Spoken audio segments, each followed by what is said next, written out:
On the morning I turned 79, I sat at my own kitchen table with a small handful of walnuts in my palm, about 7 halves, no more. And I want to tell you honestly what that quiet habit did for me and what it did not. And before I go on, if these honest tips help you, take a moment and subscribe so more people find them. That is all I ask. Now, let me guess why you are sitting here with me. Eating well feels complicated when you get older, doesn't it? Somebody tells you eggs are good, then bad, then good again. And every day online there is a new food that is supposed to be a miracle. This berry cleans your blood. That seed melts your worries away. This one nut cures things I will not even repeat. So let me say it plainly right here at the start. A walnut is not a cure. It cures nothing. I am telling you that early on purpose because I would rather you trust me for the next few minutes than sell you a promise I cannot keep. Once we agree on that, the rest is easy and true. So what is a walnut, really? Let me open one for you. Mostly, it is fat. Good fat, the kind our bodies actually use. A little plant protein, some fiber for the quiet work of digestion. Nothing strange, nothing you cannot pronounce. And inside all that, there is a certain kind of fat, a name you may have heard, omega-3. Here is the part worth remembering. That is a fat our bodies do not make on their own. We cannot build it ourselves, not at 79, not at 40. It has to come in gently through what we eat. And that made me wonder sitting there, why would that one fat, the one we cannot make ourselves, matter so much as we get older? Here is the simple answer, and it is a small one. Those fats are linked with a calmer heart and a steadier mind. 2 things every one of us wants to keep as the years go on. Food is one gentle place we can support both. Not the only place, just one small, kind one. I will not give you percentages. I do not have them, and I will not pretend I do. No study numbers, no invented patience, none of that. Just a plain thing a plain food can offer, and I would rather be honest than impressive. But here is the honest part I owe you. Because on that very first morning, when I ate my little handful at the kitchen table, nothing happened at all. Not a thing. And you know what? That plainness is exactly why I trust it now. There was no lightning that morning, just an old woman at her table, chewing her 7 walnut halves in a quiet kitchen. No cake could have felt so ordinary. If a food promises you a miracle by breakfast, be gentle with your hope. The real things come slower than that. What changed came over weeks, not days. And it was small, so small I almost missed it myself. The first thing was my energy in that long stretch between breakfast and lunch. You know the one. That hour where the morning has worn off and the body starts to sag, and you go looking for a chair. It grew a little steadier. Not young again, just level. Fewer dips. I could carry the washing out to the line and back without needing to sit down halfway. Then came the second thing, and this one made me smile. Around 11 o'clock, that old pull towards something sweet, a slice of cake, a spoon of jam straight from the jar, it softened. The good fat and the little bit of protein in those nuts sit with you. They keep you fuller than an empty cup of tea. So the biscuit on the plate at 11 o'clock often just stayed on the plate. And the third thing is the hardest to put into words.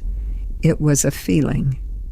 Each morning, dropping that small handful over my warm oats, I had done one kind thing for myself, on purpose.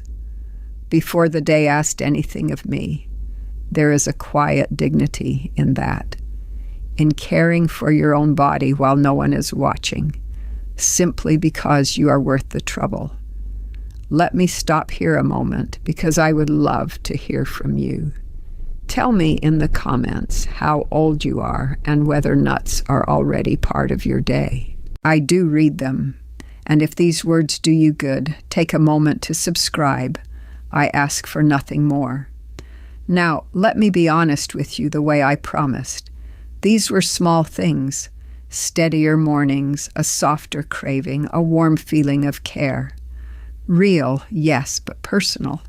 This was not a cure, not a promise, and I cannot tell you it will feel the same at your table as it did at mine. Bodies differ.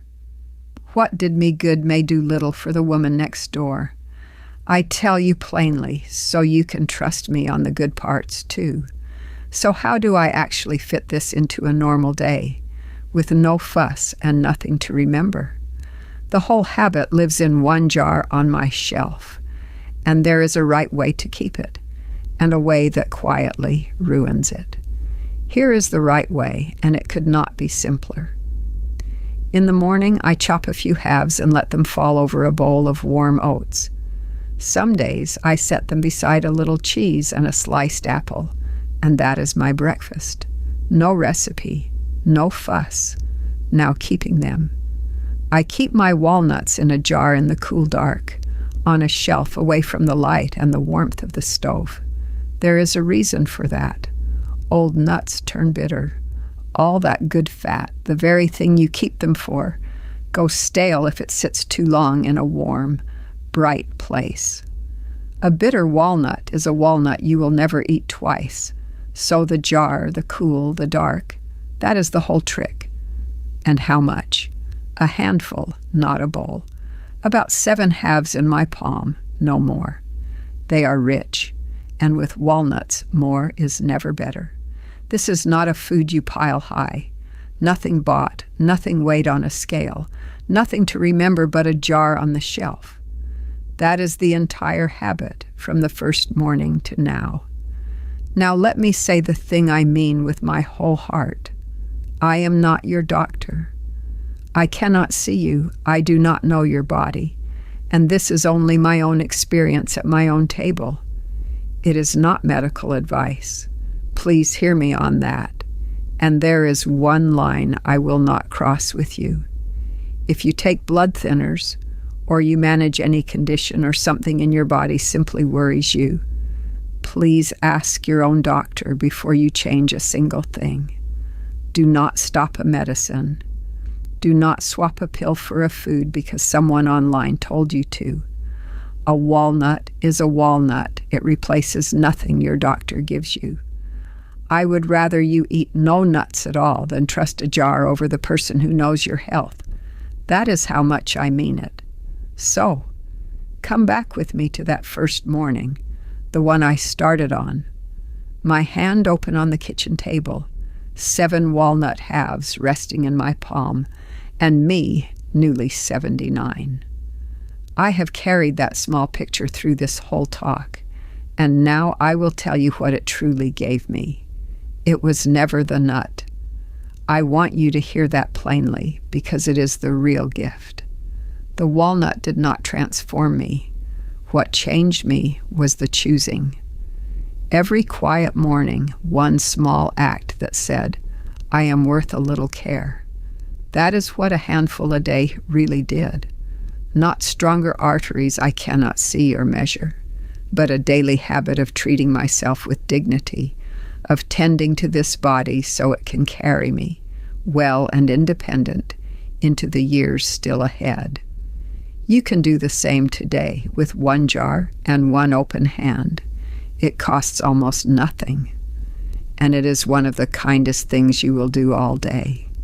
Sit with that and be gentle with yourself today.